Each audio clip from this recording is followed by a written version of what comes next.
কবিতা hybrid নেতা। জীবনের কথা বলা, জীবনের গান শোনা, হাইব্রিডদের অত্যাচারে ত্যাগীদের ঘরে ফেরা। হাইব্রিড আজ রাজ করে ক্ষমতাসীনদের ঘাড় ধরে।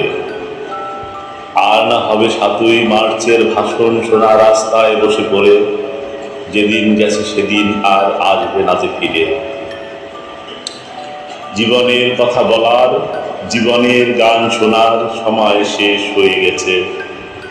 বঙ্গবন্ধু ডাক দিয়েছে, ঘরে বসে থাকার সময় নাই। ৫০ বছর পরেও আজ একটা কথা মনে পড়ে ভাই।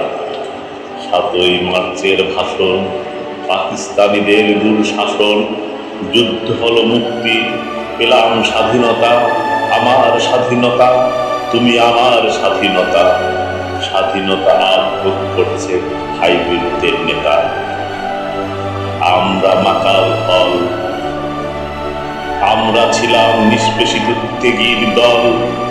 এখন দিক হারা মাকাল ফল। আবার যখন দল হারাবে শাসন, দেশে আসবে দুঃশাসন, তখনই দলের গুনতে হবে এতদিনের ভুলের মাসল।